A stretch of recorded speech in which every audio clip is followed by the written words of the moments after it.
As an automotive journalist, I get to drive a different car every week. That's part of the joy of my job. When you drive a different car every week, you learn the ins and outs of that car. And this week, I'm driving the 2013 Hyundai Santa Fe all-wheel drive Sport.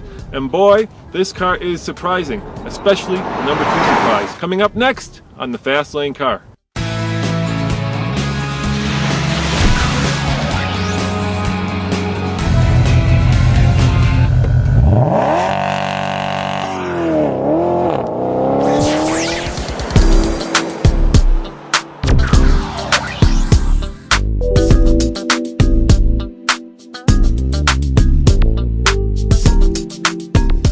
The number 3 unexpected surprise isn't all that surprising, especially if you read the automotive news. This Hyundai Santa Fe is supposed to get in the low 20s combined MPG. In fact, I'm getting 18.6, you know, which isn't bad for a big 5-person crossover, especially one that doesn't have a CVT and has a turbocharged engine, which is thirstier than a regular, normally aspirated engine.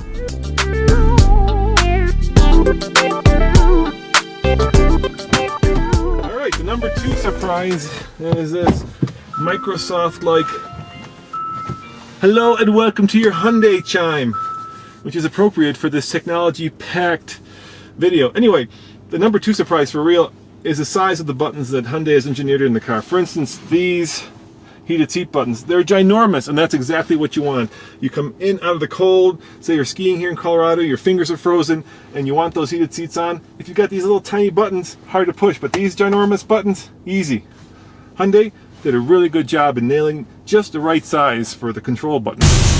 Alright, here's the biggest surprise of all. I'm in the brand new Ford Explorer, and I was going to use this vehicle to show you the difference in button sizes, because this car has little teeny tiny buttons, and if you look over here, for instance, the heated seat button is, well, about as big as my finger, so it's easy to miss. But the biggest surprise of all is that Ford's sync system has completely locked up. So, yeah, this is an unexpected surprise to be sure. And one I think that Ford understands all too well, because every time I've ever had a car with a sync, it has had some kind of issues, and this time, no exception, I fear.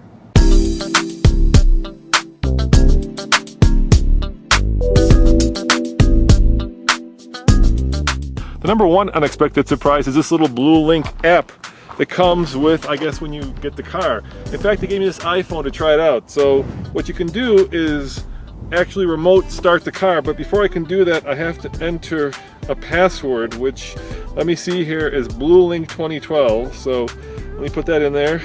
BLUELINK 2012. Okay, done. Demo login, it's trying to log in. Incorrect password, of course. Let me try that again. BLUELINK 2012. God, I hate passwords. Done. Alright, let's see if it logs in this time. It's trying to log in. Hopefully it'll be successful and I'll be logged into the app. I'm successful! So I'm going to pick the vehicle, which is right there.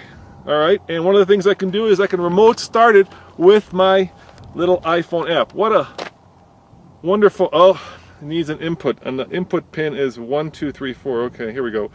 1, 2, 3, 4. Alright, that's done. Now I can remotely start my brand new Santa Fe. Here I go. Remote start processing. And I got the little bar. Remote start, still processing.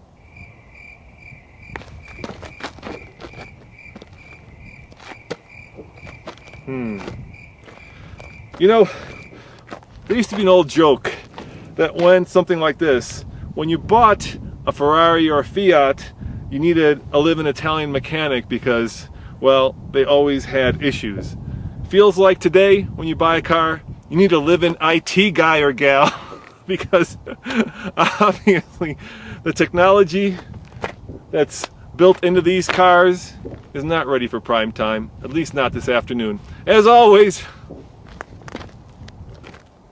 remote start processing. This is Roman Micah. Don't forget that starting tomorrow, we're going to have wall-to-wall team coverage of the LA Auto Show. Whoop, it just beeped at me.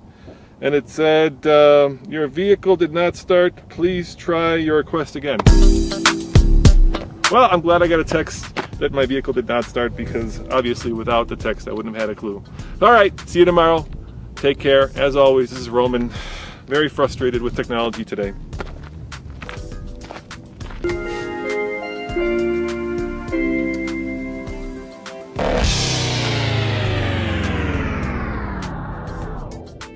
All right, here's something interesting. I just got a text from the car and it says, we received a curfew alert from your 2013 Santa Fe Sport on that it was near 1695 Main Street, Longmont at 9:17 p.m. So apparently, this is kind of spooky, you can set up a curfew, and if the car violates or breaks that curfew, so I guess the thinking is if you have a stray teenager and the kid goes out after 9 p.m. in the car, you're gonna get a text letting you know where and when that car was.